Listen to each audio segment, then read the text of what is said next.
Joe Dante would come home from school as a child, turn on the TV, and instantly Looney Tunes would be on. This affected Dante's career as he told Empire magazine, "I wanted to make a film called Termite Terrace, which was based on a book by Chuck Jones, which he wrote when he worked at Warner Brothers." Dante's inspiration to do the Looney Tunes back in action came from the fact that Chuck Jones had recently passed away, so he felt that it was his obligation to direct the picture.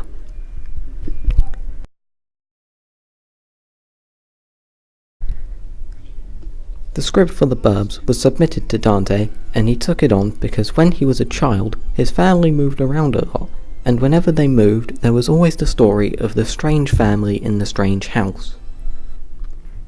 In the film Gremlins, there is a scene where the Gremlins throw darts at Gizmo. The inspiration behind this was that the animatronics for Gizmo kept breaking down, so the crew made a list called Horrible Things to Do to Gizmo. This was on the list.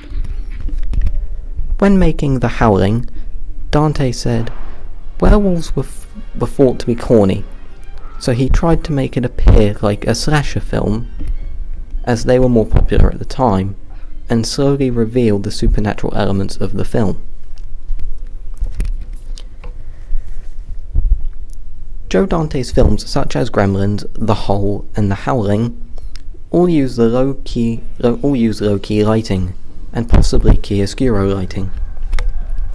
This would be because of the films themselves are designed to be scary and creepy, so this is used to set the mood. Other films such as The Burbs and Looney Tunes use a lot of high-key lighting. This is because some parts were filmed outdoors, so they had natural lighting, but also because they were designed to be family-friendly.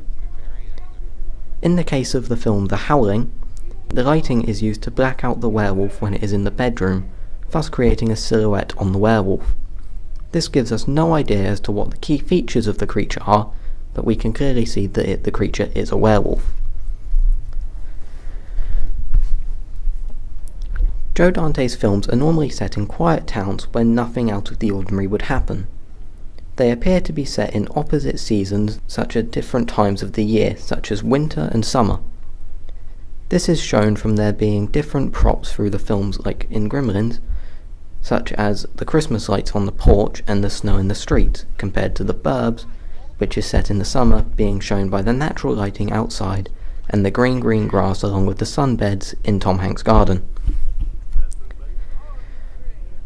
The costumes used in these sorts of films are mainly just normal clothes from that era, such as in Gremlins, they have haircuts from the 80s, scarves and woolly hats where it's winter, and in The Burbs the characters wear clothes such as polo shirts and thin jumpers to symbolise being middle-aged. A lot of the time, Dante works with composer Jerry Goldsmith to make the soundtracks for his films. Goldsmith made the soundtrack for such films as Gremlins 1 and 2, The Burbs, and Looney Tunes Back in Action. Here are some examples.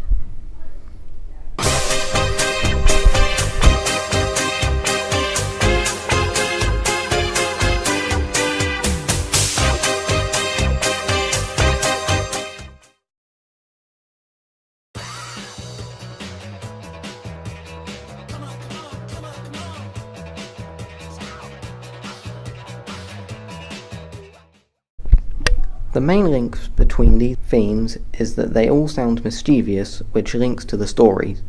These themes are non-diegetic as the characters in the pictures cannot hear the sounds.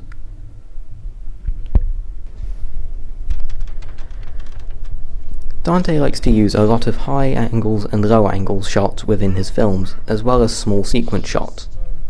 The high and low angles are used to show if a character is in control or not, but in some cases, like in The Hole, this angle is used to show just how far down something goes. Between these films, there are reoccurring themes of the genre and the characters. Dante likes to use the genres of horror and comedy to express dark themes, but at the same time mischievous humour. Another theme is the use of evil creatures shown in his narrative. These are normally portrayed by animatronics and marionettes, as they are normally the easiest way to produce such creatures. Joe Dante can be seen as an auteur, because he likes to work with the same people. He likes to reference the show Looney Tunes into his works as well. This can be seen from Gremlins 2, when Warner Brothers animator Chuck Jones made variants to open the film, which featured Bugs Bunny and Daffy Duck.